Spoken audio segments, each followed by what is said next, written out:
Բարևձեզ հարգելի հետևորդներ, անընտրես լրատվական գործակալության մամուլի կենտրոնում այսօր հյուրընկալ ենք Արցախի արտաքին գործերի նախարարի պաշտոնակատար Դավիթ Բաբայանի, Մարդու իրավունքների պաշտպան Գեղամ Ստեփանյանի, պետնախարարի խորհրդական Արտակ Բեգլարյանին եւ Հայաստանի Հանրապետությունում Արցախի մշտական ներկայացուցիչ Սերգեյ Ղազարյանին։ Մեր հյուրերից պարոն Բաբայան Ֆրանսիայում էր եւ նոր է վերադարձել եւ չի հասել դեռևս վերադառնալ Արցախ։ Իսկ մեր մնացած բանակցությունները Հայաստանում էին ընդդեմ ցեղասպանության հանցագործության 4-րդ գլոբալ ֆորումին մասնակցելու նպատակով։ Սակայն չեն կարողացել վերադառնալ Արցախ, քանի որ գիտենք, որ արդեն շուրջ 24 ժամ է եկել են Արցախն աշխարհին կապող միակ ճանապարհը։ Խոսքը փոխանցենք մեր բանակցություններին, որոնք կներկայացնեն մանրամասներ ստեղծված իրավիճակից, այնուհետև հարցերով կամփոփեն։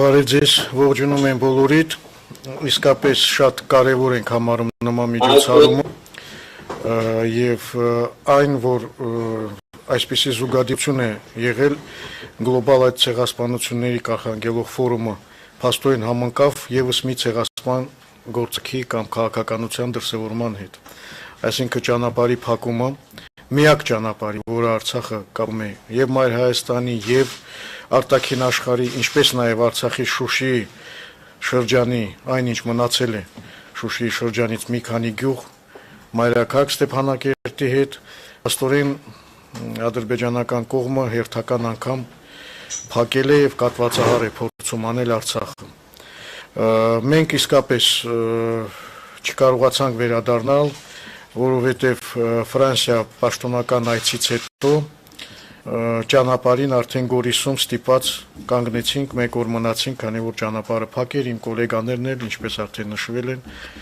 այստեղ էին մասնակցում են այդ կարևոր միջոցառմանը։ Ինչ ասենք, Արցախը շարունակում է մարտնչել եւ շարունակելու է։ Մենք բոլորս հիմա պետք է միասնական ճակատով հանդես գալ եւ օգտվելով առիթից ուզում եմ կոչ անել ողջ հայությանը, որպեսզի մենք միասնական ջանքերով ուրեմն մեր ձայնը լսելի դարձնենք միջազգային տարբեր ացիաներում։ Միջազգային հանրությանն էլ կոչ ենք անում քայլեր ձեռնարկեն եւ զսպեն Ադրբեջանի այդ հայատյաց, մարդատյաց ցեղասպան քաղաքականության դրսևորումը եւ ամեն ինչ անել, որպեսզի ճանապարհը բացվի, որովհետեւ արդեն մենք գիտենք ինչպիսի հետևանքներ կարող է դա ունենալ։ Ողջունում եմ կրկին բոլորիդ, եթե հարցեր լինի, իհարկե բոլորս կպատասխանենք։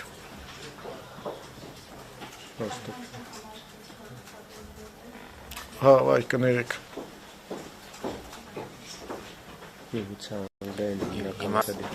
Անգլերեն, եթե անգլերեն ինի կասինք ոչինչ։ Հա, ասինքը սինխրոն չէ, հա, ճիշտ է։ Այստեղ ես պետք է խոսեմ, եթե լսողներ կան, դրա համար հազար ոչինչ։ Հիմա կարող ենք շարունակել։ Արդեն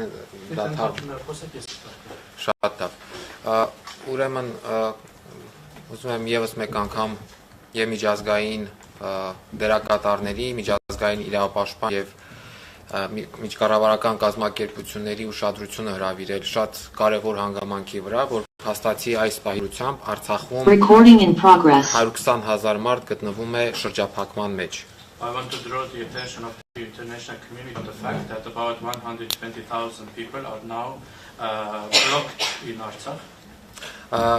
Այստեղ պետք է հատուկ ընդգրկենք նաև այն հանգամանքը, որ Արցախը նաև օդային հաղորդակցություն չունի որևէ աշխարհի հետ, աշխարհի որևէ կետի հետ։ We have to highlight the fact that there is no air communication for Artsakh with any country of the world.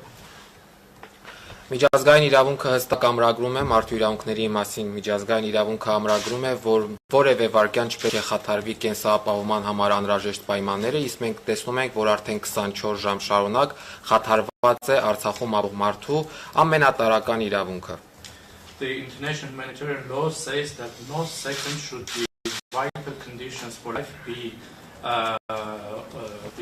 stopped, and we can see that for 24 hours these conditions, vital conditions, have been hindered in Artsakh.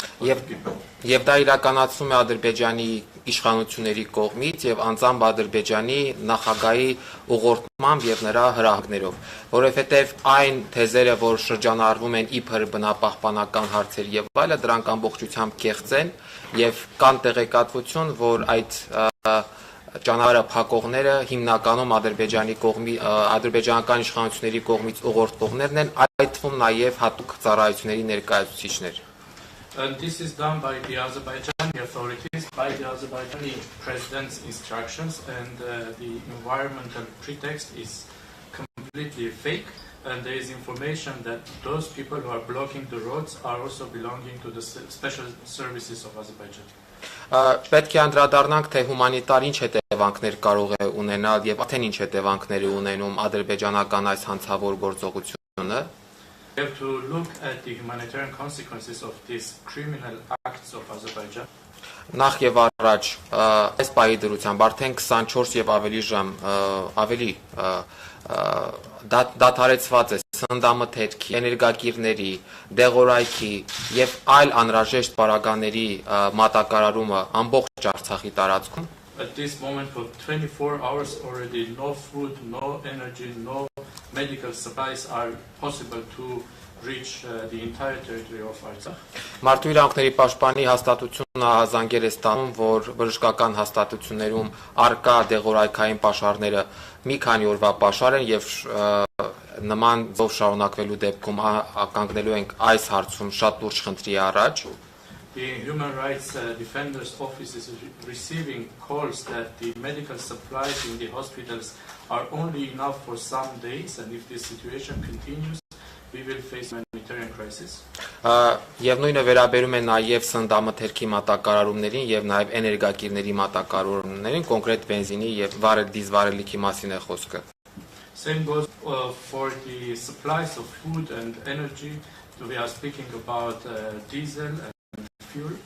Այլ փաստի վրա ուշադրություն հրավիրեմ 1100 մարդ այս պահի դրությամբ մնացել է ճանապարհներին ձմեռվա նման ցուրտ պայմաններում։ Other facts we have to mention that 1100 people right now are on the roads under the harsh cold conditions of winter. Այդ թվում 270 երեխաներ, որոնք որ զրկվել են իրենց ընտանիքների հետ միանալու իրավունքից, այսինքն կրված են իրենց ընտանիքներից։ And including 270 children who are separated from their families.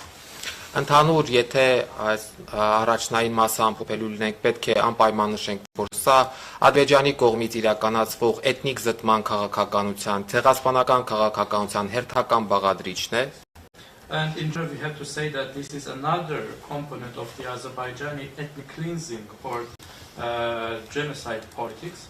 Այն իրականացվում է հետևողականորեն եւ համակարգված կերպով, դա հատուկեն դեպքեր չեն, այլ 2020 թվականի նոյեմբերի 9-ից հետո հաստատված հրադադարի դիտավորյալ խախտումներ եւ ձեռք բերված պայմանավորվածությունների դիտավորյալ խաթարումներ։ This is done systematically and including since the 9 November 2020 ceasefire. The ceasefire conditions are being intentionally violated. Այսքանը։ Հիմա կարող ենք հարցերին անցնել։ Now we can open the floor for questions.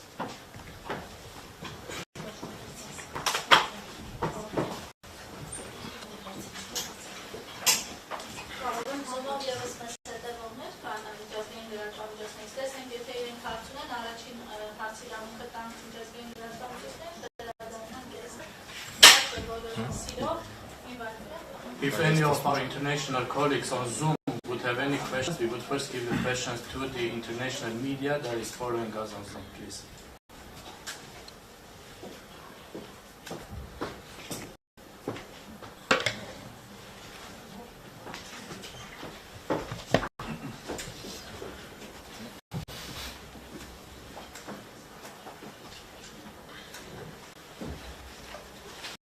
Hi sir, I'm Siddhant from Beyond India. My question to the Foreign Minister sir is, how do you see India's role amidst the ongoing conflict you have? And there have been reports of India giving missiles to your country. The pact has been signed. If you can also talk about that development, the defense agreement with India. Երկու խոսքով թարգմանեմ, ինչքան ով լսելի էր, ես ներկայացնում եմ Beyond India լրատվականը եւ հարցը վերաբերում է նրան, թե ինչպես կարող է Հնդկաստանի հետ համաձայնությունները ազդել իրավիճակի համար երկրի վրա։ Գիտեք, Հնդկաստանի հետ հարաբերությունները ճիշտ կլինի իհարկե ուղղվի Հայաստանի Հանրապետության արտաքին գործերի նախարարին, բայց ես կարծում եմ, որ նաև Հնդկաստանի հետ հարաբերությունների զարգացումը տարբեր ոլորտներում կարող է միայն դրական ազդեցություն ունենալ թե մեզ, թե Հնդկաստանի վրա։ When it comes to the relations with India, the question should be directed to the Ministry of Foreign Affairs of Armenia. But when it comes to relations with India, in general, developing relations in India, this can be, of course, important for us. Եվ մեկ փոքր մարդկային պատմություն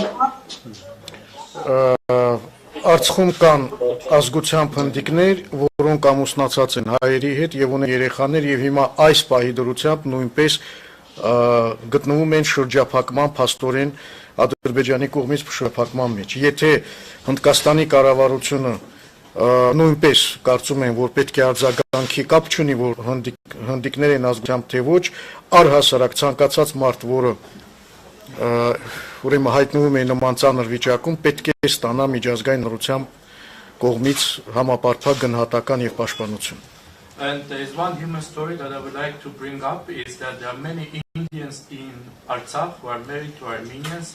They live in Artsakh, they are also now stuck in Artsakh, and if the Indian government or in general the entire international community should give appropriate response to such humanitarian situations.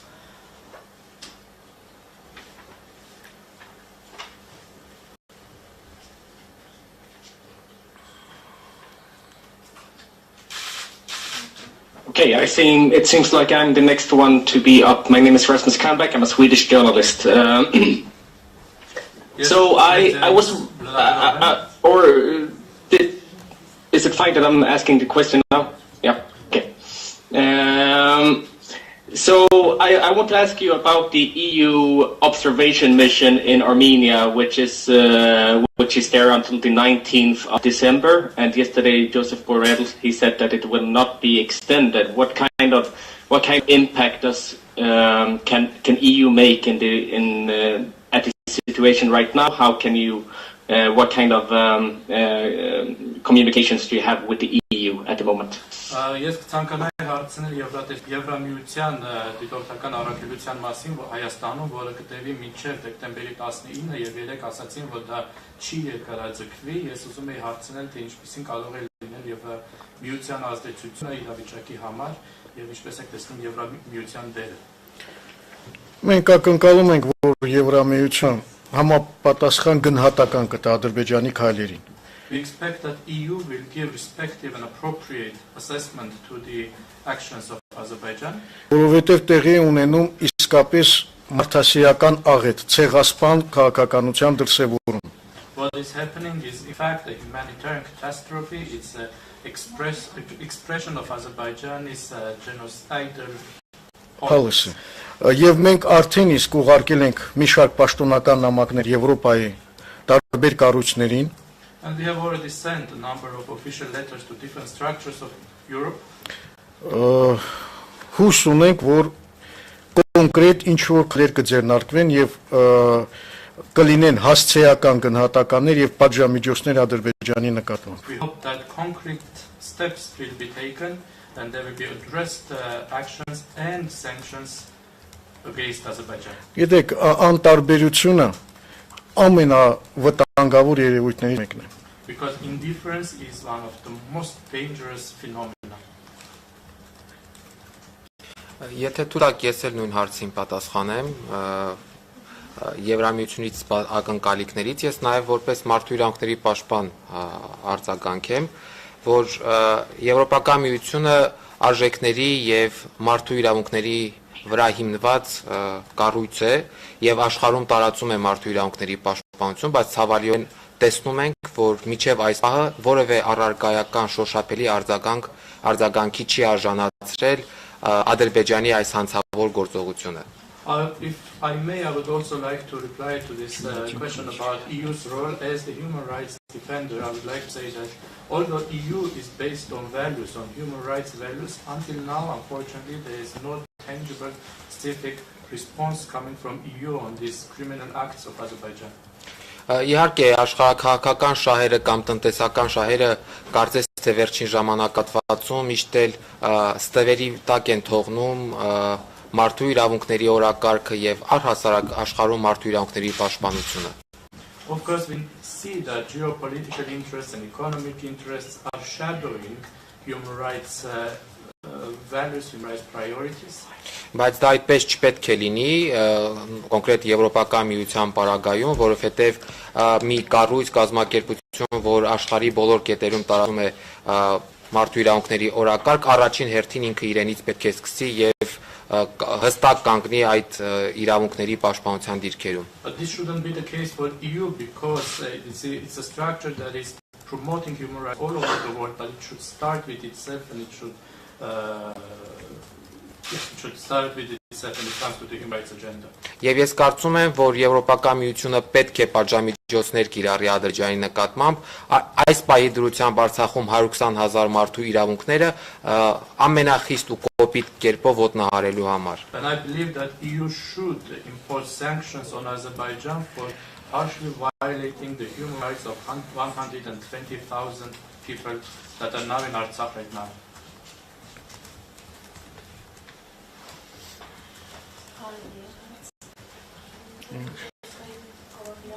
If there are no more questions from our international colleagues, we can pass the floor to the Armenian media. Hello. Yes. Hello. I don't know if you see me. Yeah. Okay. So I'm Paul Véronique, a French journalist for L'Express. I have two questions. So the first one is, do you fear that this blockade of the Lachin corridor will lead to a blockade of the will lead to a total blockade of the Astract by Azerbaijan? And second question, do you fear that this is a prelude to further large-scale actions by Azerbaijan? Ես ունեմ երկու հարց, Ֆրանսիայից է հարցը ուղղվում. Դուք կարծում եք, որ Լաչինի արգելափակումը կարող է վերածվել ամբողջ Արցախի բլոկադայի եւ դուք կարծում եք կամ մտավախություն, որ սա կարող է ավելի լայնածավալ գործողությունների սկիզբ լինել? Արդեն իսկ ավելի քան 1 օր է Արցախը լրիվությամբ, այո, 29 ժամ լրիվ գտնվում է շրջափակ մեջ. Արդեն իսկ սկսվել է այդ տոտալ շրջափակումը, սա փաստ է. It's a fact that it is already a total blockade of Artsakh for 24 hours. 29 already. Փաստորեն դա սկսվել է. So it has already started. Ինչ վերաբերում է կլինի դա նախաբան ավելի այսպես լայնածավալ գործողությունների համար. As for whether or not this will be a pretext for larger scale activities, ապա ինչ որ կերպ դա կախված է նաև միջազգային հանրության, ուրեմն համապատասխան արձագանքից. in some ways it also depends on the reaction, on the response of the international community. Եթե չլինի արձագանք, եթե անտարբերություն լինի, ընդհանրապես որևէ շահագրգռվածություն չլինի, կարիք-ցանք չլինի Արցախի ժողովրդի նկատմամբ, if there is no response, if there is indifference, if there is no support for the people of Artsakh, իհարկե սա կարող է բերել նորանոր զարգացումների, եթե հիմա չէ, մի քիչ ավելի ուշ կամ հաջորդ անգամ. Indeed, this may cause new development. If not now, then maybe later, maybe next time. Չէ որ կա մի այսպիսի շատ լավ ասացվածք, որը հավերժական է. Անպատժելիությունը խթանում է ագրեսիան. And there is a saying that says impunity promotes aggression.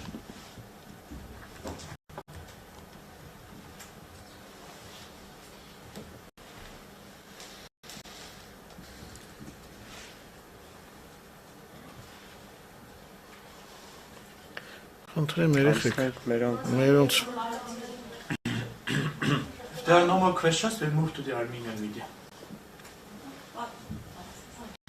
Պարոն Բաբայան, փաստորեն միջազգային հանրության այսպես ասենք անդրադառնության արդյունքում նաև ադրբեջանցիները նորանոր ուժ են այսպես ասենք բերում բնապահպաններ ավանդական ոսկով։ Ինչ քայլերի պատրաստվում դիմել, հնարավոր է դա վերածել ինչ-որ ռազմական գործողությունների, նաև ռուս խաղապահների միջնորդությամբ։ Mr. Babayan, in fact, it turns out that as a result of the indifference of the international community, Azerbaijan is involving new forces, including environmental pretext. What steps are you going to take? Սա փաստորեն այդ նախորդ հարցի շարունակությունն է։ This continues the previous question.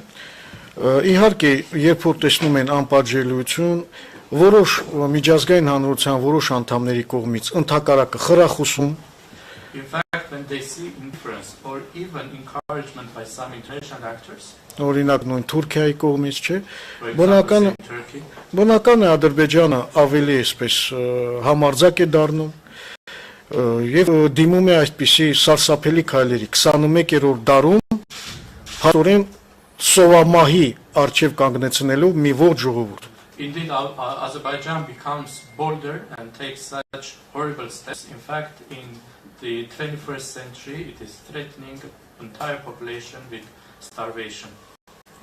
Հետաբար կախված է ինչ որտեղ նաև միջազգային հանրության համապատասխան այսպես արձագանքից եւ եթե լինի շատ կոշտ արձագանք աշխարհով մեկ կարծում եմ դա իր ազդեցությունը կունենա չեմ ասում որ 100% միայն դա կկազդի բայց կունենա որոշակի ազդեցություն So it also depends on the reaction of the international community. If there's strong reaction, then maybe not 100%, but there will still be its influence, its results.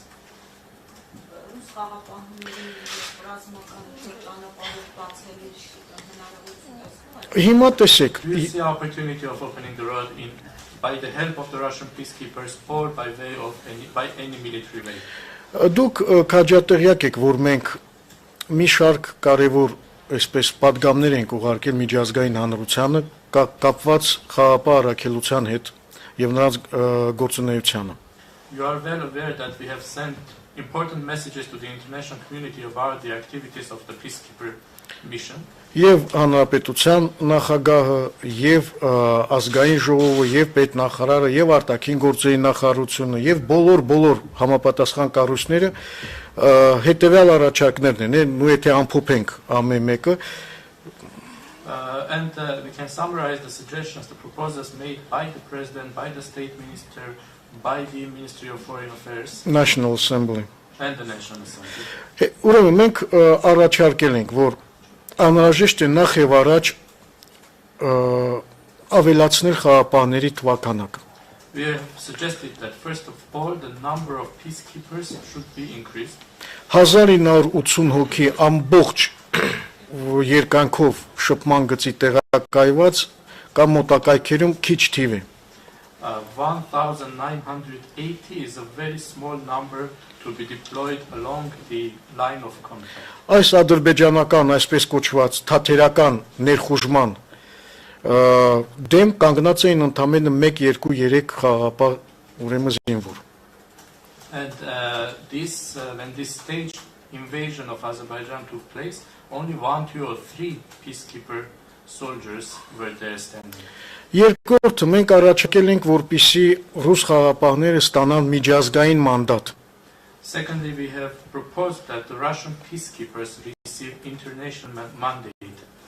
Որովհետև հենց ՄԱԿ-ի անվտանգության խորհրդի կողմից ցանկալի էր It would have been desired for the mandate to come from the UN Security Council. Դա կտար լեգիտիմություն միջազգային եւ հնարավորություն կտար կանխել նման պրովոկացիաները This would have given it international legitimacy and would have allowed to prevent such provocations. Որովհետև այդ ուժերը խաղապահներ են, նրանք չեն պարտադրում խաղաղություն, ինչպես եղել է օրինակ Կոսովոյում, այլ տեղեր։ Because these forces, they are peacekeepers. They are not imposing peace like in Kosovo or elsewhere. Ստանալով միջազգային մանդատ արդեն որոշ նոր այսպես նոր որակ կհաղորդի այդ ուրեմն առաքելությանը եւ միգուցե ավելի կայուն կլիներ իրավիճակը։ And an international mandate could have increased or given new quality to this mission, and the situation could have been more stable. Փաստորեն ինչ տեղի ունեցավ 2020 թվականի նոյեմբերի 9-ի միջազգային պայմանավորվածության կոպտագույն խախտում։ So what we see is a violation of an international agreement from 9 November 2020.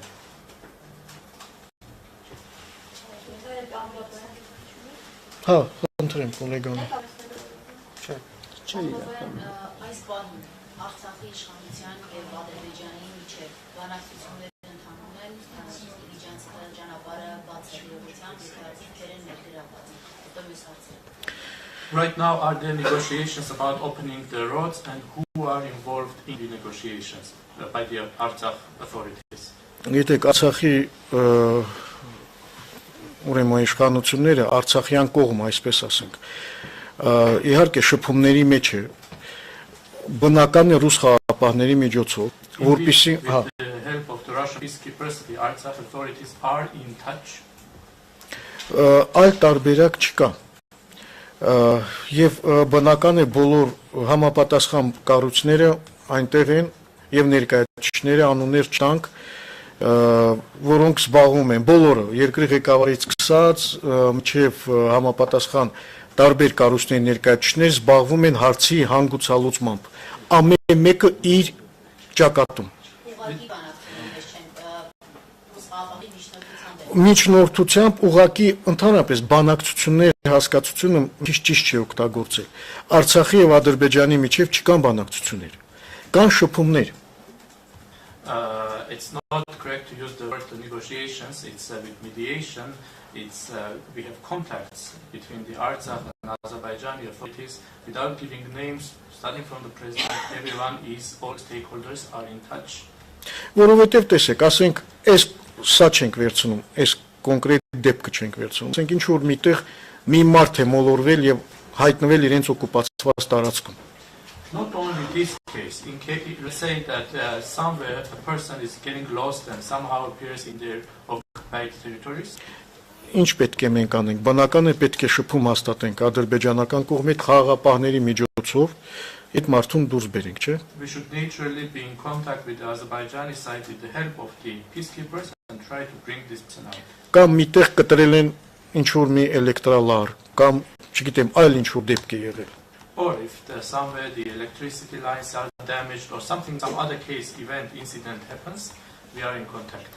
Սա է իրականությունը։ Եվ քանի որ միշտ կապավորված այժմ շփումների մեջ են ադրբեջանական կողմի հետ նրանք մի պահանջն են բարձրացնում բան գավան, թե այդ պահանջները են ներկայացնում նորից այդ բնապահպանական պահանջներն են։ In your contacts with the Azerbaijani side, although with mediation, are they raising the same environmental concerns or they have different concerns? Ես կարծում եմ ակնհայտ է, որ ոչ մի այսպես բնապահպանական խնդիր չկա։ I think it's obvious that there is no environmental issue. Մի հատ տեսեք այդ մարդկանց ովքեր են այդ մարդիկ։ Բանակի մարդիկ ովքեր ծառայում են Ադրբեջանի բանակում, հատուկ ծառայություններում, եւ բեմականացված մի ձև է, վաղը կուղարկեն, չգիտեմ, հեծանավորների, մյուս արտիստների։ When we see who are these people there, it's people who are serving in the Azerbaijani army, in the Azerbaijani special services. This is a staged action. Tomorrow they may send other activists on bicycles or Հիմա, եթե իրենք ունեն ինչ-որ խնդիրներ բնապահպանական, այդպես են վարվում։ If they have environmental issues inside, do they do the same? Մենք էլ ունենք բնապահպանական շատ խնդիրներ, հարցեր իրենց։ We also have many issues, many questions to them when it comes to the environment. Դուք բոլորդ քաջատեղյակ եք, ինչպիսի ֆոսֆորային ռումբեր են օգտագործել նա 44-օրյա պատերազմի ժամանակ։ You are all well aware what kind of phosphorus weapons have been used during the 44-day war. Այստեղ նստած են երկու մեր ուրեմն մարդու իրավունքների պաշտպանները, պարոն Բեկարյանը պատերազմի ժամանակ, պարոն Ստեփանյանը հիմա ռեպորտներ կան, բոլորը արձանագրված են։ Եթե ուզում են հարց քննարկել, ձև կա, չէ՞ դա անելու, ոչ թե գալ փակել եւ կատվածահար անել։ Երեխաներ կա, որոնք հիվանդ են, սնունդ է պետք, դեղորայք է պետք եւ այլ, այդպես են բնապահպանաբանը փաստորեն ի հաշիվ ցեղասպանության են իրականացնում։ We have two human rights defenders sitting here during the times of the war. One current, Mr. Stepanyan and Beknarian. They can give all the facts about the weapons that have been used, environmental issues. But when they have environmental issues, paralyzing the whole population is not the right way to go. And genocidal policy is not the right way to go. Բացի դրանից ստեղ կա մի նրբություն եւս։ There is one more detail here.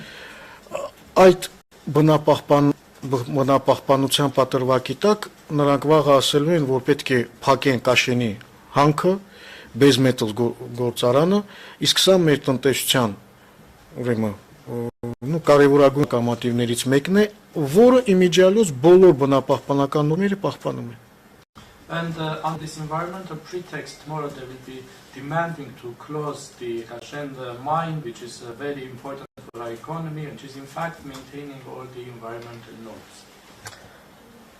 Մի բան ես ավելացնեմ, պետք է նախ հաշվի առնել, պարոն Բաբայանն նշեց, պարոն Ստեփանյանն էլ, որ բնականաբար բնապահպանական հարցերը զուտ պատրվակներ են, եւ երկրորդը, բացի նրանից, որ Կաշենի հանքը միջազգային բոլոր ստանդարտները պահպանում է, նաև Կաշենի հանքը շուրջ 20 կիլոմետր հեռավորության վրա է ադրբեջանական ամենամոտիկ բնակավայրից եւ որևէ ջրային ռեսուրսների մոտ չի գտնվում։ Հետևաբար իրականում նույնիսկ այս պատրվակը հիմնավոր պատրվակ չէ։ Այնինչ մենք հիմնավոր տարբեր խնդիրներ ունենք բարձրաձայնելու, այդ թվում բնապահպանական, այդ թվում ջրային ռեսուրսների կառավարման տեսանկյունից, որոնց պետք է ադրբեջանական կողմը պատասխան տա։ Եվ մենք շատ լավ գիտակցում ենք, որ սա ուղղակի պատրվակ է եւ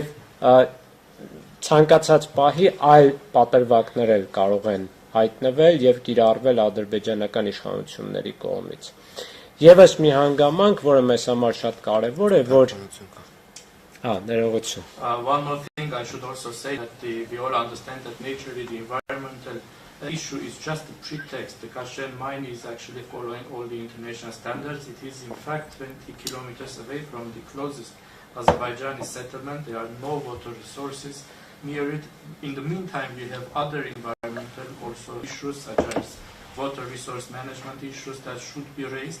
And the Azerbaijani side is just using this as an environmental issue as a pretext.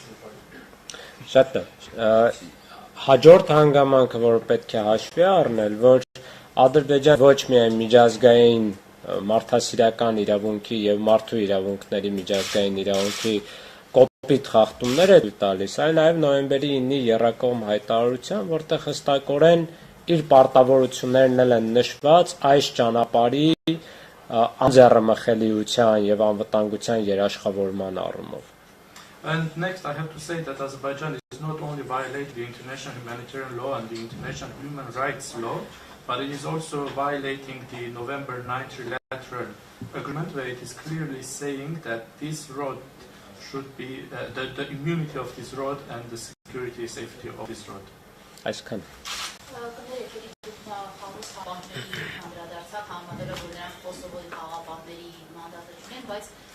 Այս իրավիճակում նրանք ունեն մանր ճանապարհը բացել բան Բաբայան, այս հարցը կուզենայի հստակ արձագանքի։ Mr. Babayan, it was mentioned that the Russian peacekeepers do not have the same mandate as the Kosovo, for example, peacekeepers, but in this case, do the Russian peacekeepers have the mandate to open the road?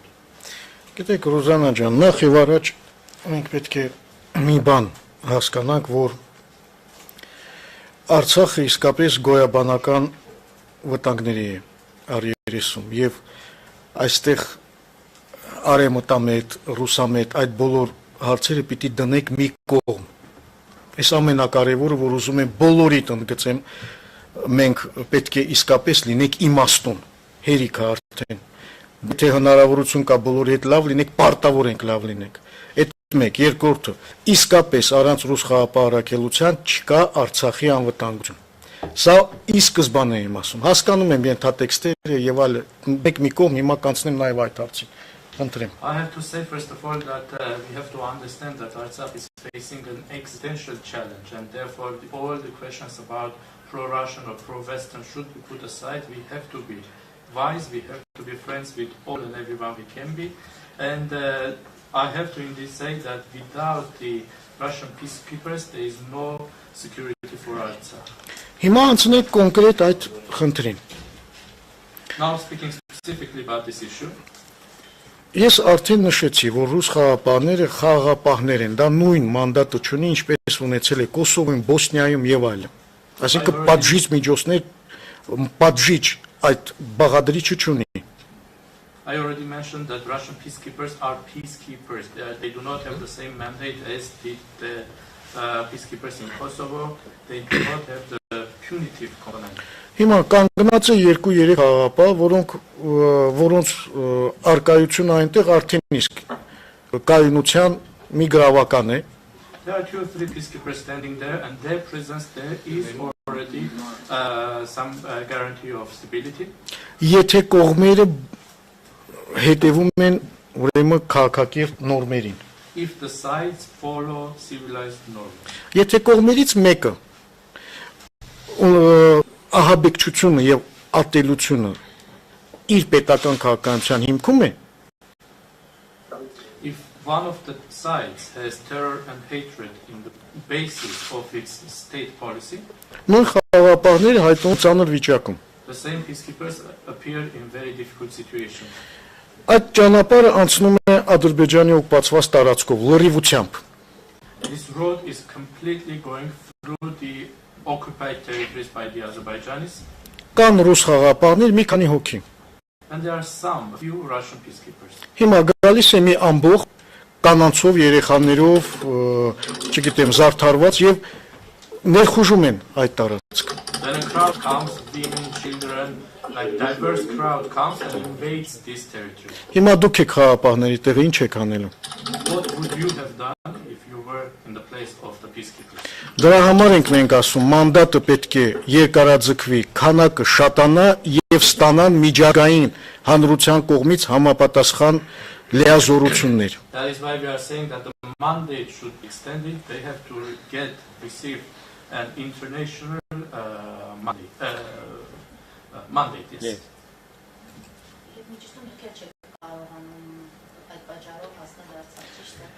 I should clarify, you also are unable to reach Artsakh for the same reason. Ուրեմն ես գիտեք, որ իրենց ցուցակներում են որպես միջազգային ահաբեկիչ։ You know that I'm in their lists as an international terrorist. Այդ ինչ ահաբեկչություն եմ արել, սա մի կողմ դնենք։ Although I have Համար երկրորդն եմ I could have. նախագահից հետո։ Հիմա, եթե ես հայտնվեմ այնտեղ, ինչ է լինի։ Now, if I appear there, what will happen to me? Իմ մասին չի խոսքը։ Վաղը այնտեղից մի հատ երեխա վերցրին, գողացան հասարակ մի մարդու, հասարակ քաղաքացու, ինչպես որ անում էին տասնյակ կամ հարյուրավոր անգամ։ And not only myself, what will happen if tomorrow they kidnap, they steal a child, a normal citizen from there? Քանի հատ մենք ունենք ռազմագերի, որոնք չեն վերադարձվել։ We have so many prisoners of war who have not returned. Իսկ քանի պատանդ ունենք, որոնց թիվը անգամ չգիտենք եւ Ադրբեջանը ընդհանրապես այդ կատեգորիայի մասին չի խոսում եւ ասում է չունենք պատանդ, բայց մենք գիտենք, որ կան որոշ տվյալներ, որը կարող է հիմք լինի, որ ունենք նաեւ պատանդներ, չգիտենք ողջ են, ողջ չեն։ We have so many hostages, we don't know their number. Azerbaijan is not even speaking about this category. They say there is no hostages, but we know that we have information that there can be hostages, and we do not even know whether or not they are alive or not. Գիտեք, դրա համար միջազգային հանրությունը պետք է ավելի խիստ ռեբերվի նման խնդիրներին։ Therefore, the international community should be more strict on such issues. Պարոն Բաբայան, այսինքն ձեր խոսքից ստացվում է, որ ռուս խաղաղապահները, ովքեր ադրբեջանական կողմը դիմում է այսպիսի գործողությունների, մանդատ չունեն ուժի գործադրման հարցերը կարգավորելու եւ օրինակ հիմա հենց մի ուժի գործադրման միջանցքը։ So, if I understand right, you are saying that the Russian peacekeepers there do not have the mandate to exercise force to open the road.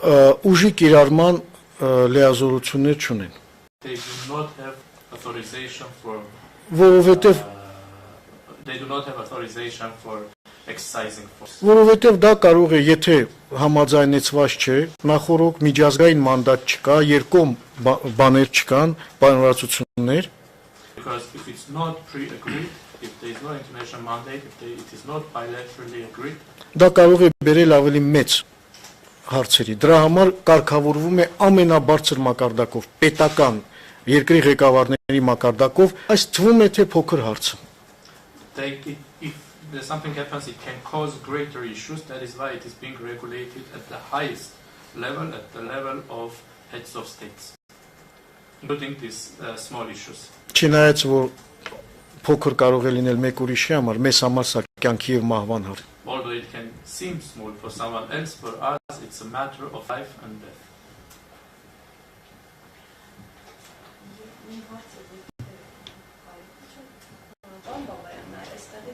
Առաջին միջադեպը գրանցվեց ճանապարհը փակելու, օրինակ Հայաստանից հայտարարվում է, որ Հայաստանի իշխանության ներկայացուցիչներից հայտարարվում է, որ անարգել անխոչնդոտ մուտքը ադրբեջանցիների Արցախի տարածք փոխհամաձայնեցված գործողություններ եղել։ Դուք տեղյակ եք եղել օրինակ Արցախի իշխանությունը տեղյակ է եղել ինչ կերպով մտել օրինակ Իվանյան համայնքում խաղաչին ինչպես են մտել եւ ինչ փոխհամաձայնության մասին է խոսքը, ինչ ինֆորմացիա ունեք։ When this incident happened from the Armenian side, there was information that this happened in a mutually agreed way, and when they entered Ivanyan community, do you have any information how it happened and what kind of mutually agreed way they are speaking about? Դուք gitեք, որ առաջի այդ միջադեպը որ եղավ, նույնպիսի փաստորեն ահաբեկչական գործողություն էր Ադրբեջանի կողմից։ You know that the first such incident was also a terror act by the Azerbaijanis. Եվ որպիսի իրավիճակը հանգուցալուծվի, եկել են որոշ հանրացությունների, որ տեղում տեսեք, որ ամեն ինչ նորմալ է։ Դրա համար ուրիշ ոչ մի այլ խնդիր չկա, բայց չէ որ կարելի է դա անել առանց նման ահաբեկչության։ And to settle the matter, it was agreed that they can come on the spot, see that there is no issues, but this could have been done without terrorism. Եթե ուզում են հարց ունեն, խնդրեմ, մենք էլ ունենք հարցեր։ Դրա համար կա քաղաքակիրթ ձև։ Մենք երբեք չենք խուսափել որևէ երկխոսությունից, բանակցությունից։ Իհարկե դա չի նշանակում, որ մենք ենթակա ենք Ադրբեջանի կամ խոսելու ենք այդ ենթակայության մասին, չէ, ընթացիկ հարցեր կա, որը անհնարին է պարզապես խուսափել քննարկումներից։ And if there are questions, we also have questions. They can be discussed in civilized ways. We never rejected dialogue, negotiations. There are current issues that can be discussed, but this doesn't mean that we are subjects of Azerbaijan or should speak as subjects of Azerbaijan. No, we should speak as equal subjects. Yes. Equal actors, equal entities. Այո։ Պարոն Բաբայան, իսկ չեք կարծում, որ Ադրբեջանը շրջապատման պահելով Արցախը փորձում է զիջումներ կողմել Հայաստանից? Mr. Babayan, don't you think by blockading Artsakh, Azerbaijan might be trying to get consensus from compromises from Armenia? Գիտեք ոնց է, չի բացառվում, բայց այս նման ձևը փաստորեն միջազգային իրավունքի կոպտագույն խախտում է։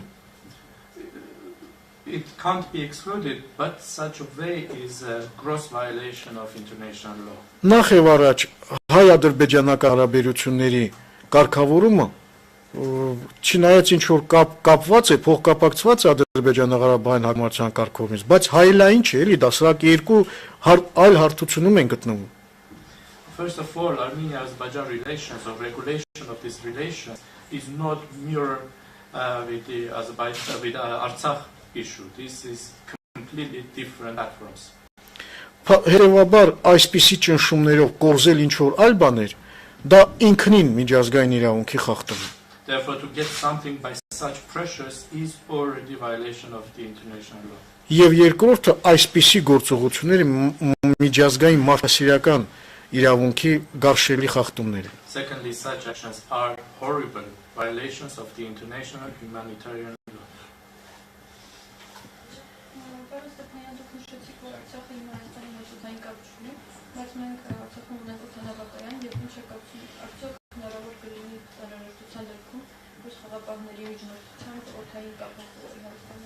Mr. Stepanyan, you said that Artsakh does not have air communication with Armenia, but we have an airport in Artsakh, and if necessary, would it be possible with the help of the Russian peacekeepers to ensure air communication?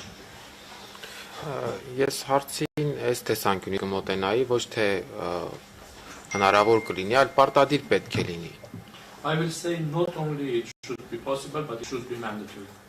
Որովհետև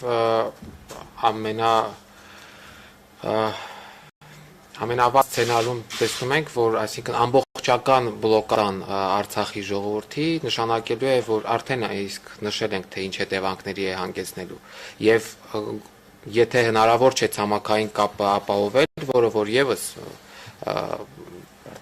պարտադիր է, ժամանակավոր լուծումներ նաև օդային ճանապարհը օգտագործելու պարտադիր պետք է կիրառվեն։ Because in the worst case scenario, which is total blockade of Artsakh, we already mentioned what could be the consequences, and if it is not possible to have land communication, which is mandatory, but if it is not for the time being possible, temporarily it should be possible to use air communication.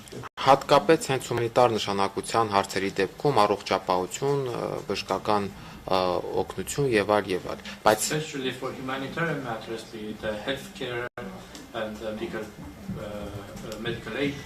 Բայց պետք է նշենք, որ Ադրբեջանը նաև այս հարցի վերաբերյալ է խոչընդոտ հարուցում, սպառնալով, որ կվերացնի Ստեփանակերտից թռչող ցանկացած օբյեկտ։ But Azerbaijan is also creating obstacles for this as well, threatening that any object flying out of Stepanakert will be destroyed.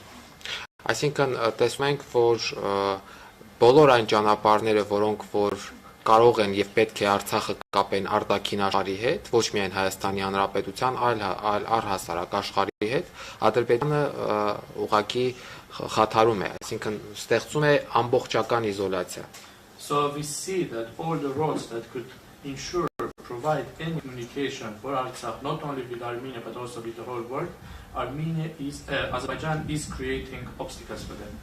Եվ իհարկե վերադառնալով ձեր հարցին պիտի ասենք, որ եթե նման իրավիճակներ լինեն, որ խիստ անհրաժեշտություն կա, առհասարակ անհրաժեշտություն կա, պարտադիր կերպով պետք է նաև Արցախի իշխանությունների միջամտությամբ այդ հարցը լուծում ստանա։ So coming back to your question, if there is such a situation for such a need to happen, with the intervention of the Artsakh authorities, this matter should be settled.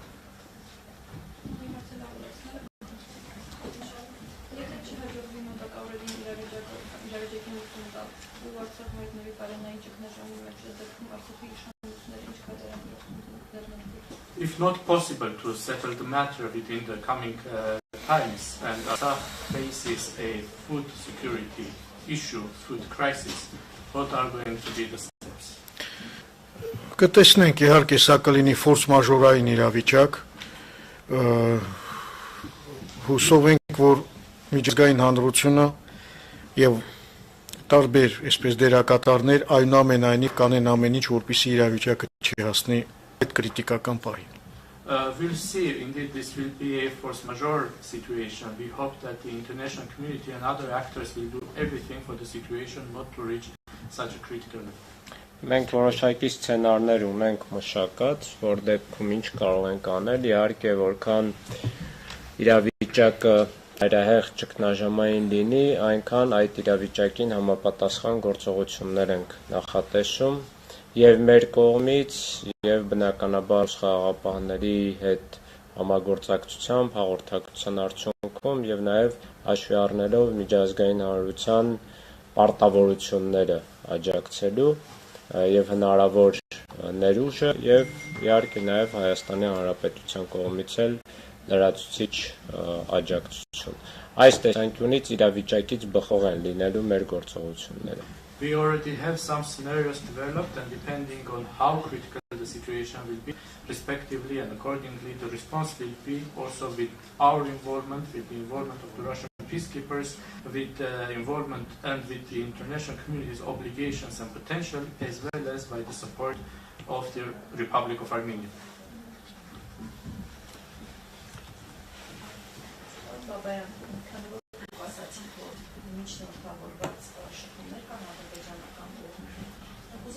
տեսնենք քիչ ավելի այսպես մանրամասն այս պահին ինչ են իրենք առաջարկում, ինչ են ցույց տալիս շփումները, հնարավոր է արդյունքի հասնել եւ ինչ են կոնկրետ առաջարկում, հանքերը չշահգործել, թե ինչ պայմաններ են դնում, կա օրինակ պայման միջանցքը բացել, ինչ որ պայման ներկայացնում են։ Գիտեք, մենք Mr. Babayan, you mentioned that there is contacts with the Azerbaijani side with the help of mediators, and right now what is concretely being discussed? What do they concretely want?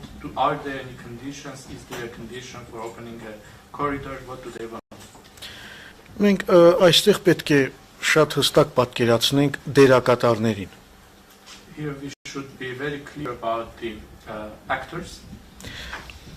Այդ ամբողջը, որը փակել է ճանապարհը, The crowd that has blocked the road. նա միայն գործիք է։ It is only a tool. Նրա հետ ինչ պետք է մենք քննարկենք։ So what are we going to discuss with them? Դրա համար պետք է քննարկվեն եւ այդ գործընթացը ընթանում է, դուք տեսել եք, որ Ռուսաստանի նախագահն է հերախոսազրույց ունեցել Ադրբեջանի նախագահի հետ, որ ընթանում են այլ հողվակներով, այսպես լուրջ աշխատանք, չի երևաց հող աշխատանք։ Therefore, a process is going in different channels. Work is being done. Some work is not being visible. You are already aware that the Russian president has had a telephone conversation with the Azerbaijani president. Իսկ այդ մարդիկ, ովքեր այնտեղ կանած են, հրաման են կատարում։ And the people who are standing on those roads, they are just following orders. Պարոն Բաբայան, խոսքը այսքան որ ասացիք շփումների մեջ եք ադրբեջանական կողմի հետ, նկատի ունեք իրենց, թե նկատի ունեք ադրբեջանական իշխանությունների Չէ, բնական է համապատասխան այսպես նկատիչների հետ։ Նաև իրենց հետ ինչ որ կերպ այսպես խաղաղապահները տեսնում են, գոնե ուզում են կարգավորեն, սրանք անընդհատ ուզում են ել ավելի առաջ գնան, բան, սա արդեն տեխնիկական խնդիրներ է, բայց այդ մարդիկ իրենք օբյեկտներ են, իրենք սուբյեկտ չեն։ Ոչ մի բան գորգորում են, սա մեր հողն է։ Նու հաշվի առնելով, որ միջև հիմա այնտեղ են այդ գործիքները, բարձ է, որ դերևս որևէ բան չկա։ Understanding that these people are still there, we can understand that there is not yet any tangible results, but we are in touch with everybody. Պայմանը, ինչ որ X պահի, ինչ անցկացել է, կոնկրետ ինչ որ պայման իրենք ներկայացնում, ոնց է ձևակերպում այդ Do they put any conditions for opening the corridor at some point? How they formulate their conditions? Այս պայդրությամբ կան ուղղակի լոզունգներ, Right now, they're just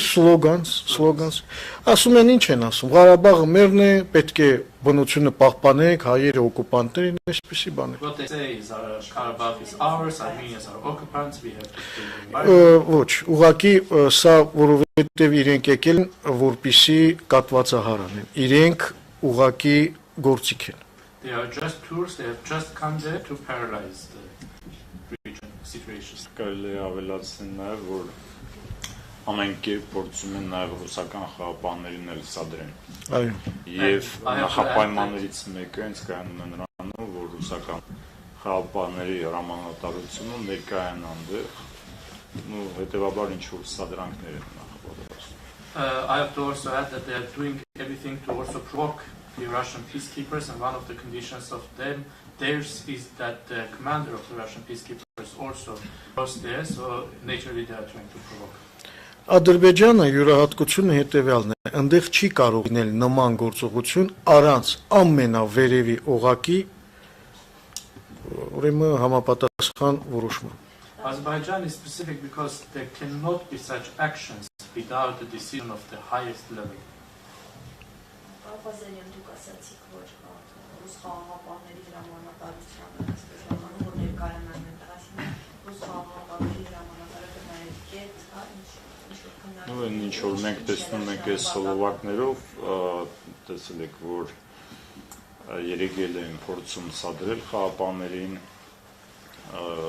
եւ հենց իրենց այդ կարևոր նպատակներից մեկը կայանում է հենց դրանում։ You mentioned that they want the Russian peacekeepers commander to go there. Why? What do they want? You have seen that they are trying to provoke the peacekeepers. This is one of their main objectives. Փորձում են հեղինակազգել նաև այդ խաղապահ առաքելությունը։ and they are also trying to put under question the reputation of the peacekeeping mission.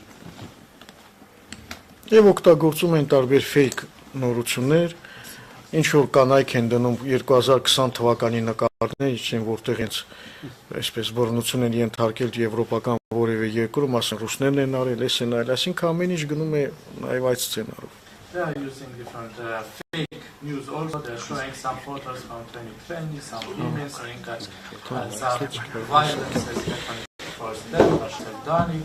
So they are using different scenarios.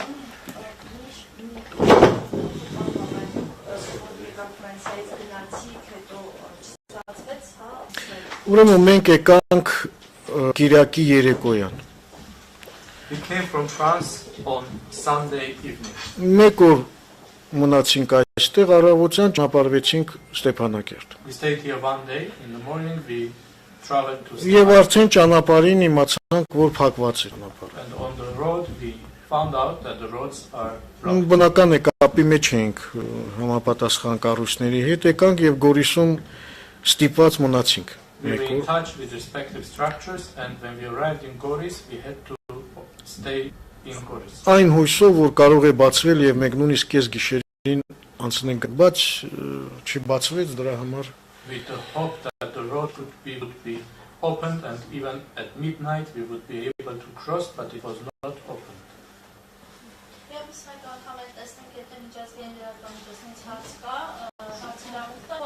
Once again, we would like to give the floor to our international media, international colleagues. If there are any questions, please ask, otherwise we can wrap up. Yes, I had actually one more question. I missed a little bit before because of technical issues, but we were talking about humanitarian need, how you can maybe move it with airplanes and so on. But if there's an escalation and there would be a war, how is there a plan for evacuation of civilians from Artsakh? Ես եւս մեկ հարց ունեմ, կներեք տեխնիկական պատճառներով չկարողացա որոշ մասեր լսել, սակայն ցանկանում եի հարցնել, երբ դուք խոսեցիք մարդասիրական կարիքների մասին, խոսեցիք օդային հաղորդակցության մասին, սակայն եթե լինի պատերազմ, եթե լինի իրավիճակի սրացում, արդյոք հա պլան թե ինչպես տատանել Արցախի բնակչությանը։ Գիտեք, որպեսզի բարձ լինի ինչ պլան կա, պետք է առաջին հերթին նայենք քարտեզին։ In order to understand what the plan could be, we first have to look at the map. Ուրեմն Արցախը այս պայդրությամբ լրիվ շրջափակման մեջ է։ Right now, Artsakh is totally blocked. Նույնիսկ չկա ուրեմն օդային կապ։ Not even air communication. Որովհետև ադրբեջանցիները խփում են մեր եւ ոչնչացնելու են օդանավերը։ Because Azerbaijanis will destroy any flying object. Եվ մեկ ճանապարհը, որ կապում է Արցախը արտաքին աշխարհի հետ եւ Մայր Հայաստանի հետ, դա այդ 5 կիլոմետրանոց ուրեմն միջանցքն է եւ այդ նեղ ճանապարհը։ And the only road that connects Artsakh with Armenia and with the world is the 5-kilometer long corridor, which is a narrow road. Հիմա այդ ճանապարհն էլ է կապված։ And now this road is also closed. Լավ, ո՞նց տարհանենք։ Որտեղ տարհանենք։ How and where are we going to evacuate people? Դրա համար եթե Արցախում տեղի ունենա ցեղասպանություն, Therefore, if genocide happens in Artsakh, դա լինելու է մի սարսափելի, ուրեմն ինչ ասեմ, հանցագործություն, որին մասնակից է փաստորեն դառնալու, եթե միջազգային հանրությունը համապատասխան քայլ չձեռնարկի, նաև այդ միջազգային հանրությունը խարանի պես դաջվելու է միջազգային հանրության վրա։ This will be a horrible, horrible crime to which an accomplice will also become the international community if they remain indifferent. This will be stamped on the international community. It will be a stigma, which will be forever as a mark, and qualifying the indifference and passiveness of international community. Դա պիտակ կլինի հավերժ, որը ցույց կտա միջազգային հանրության passiivությունն ու անտարբերությունը խորհրդանշի։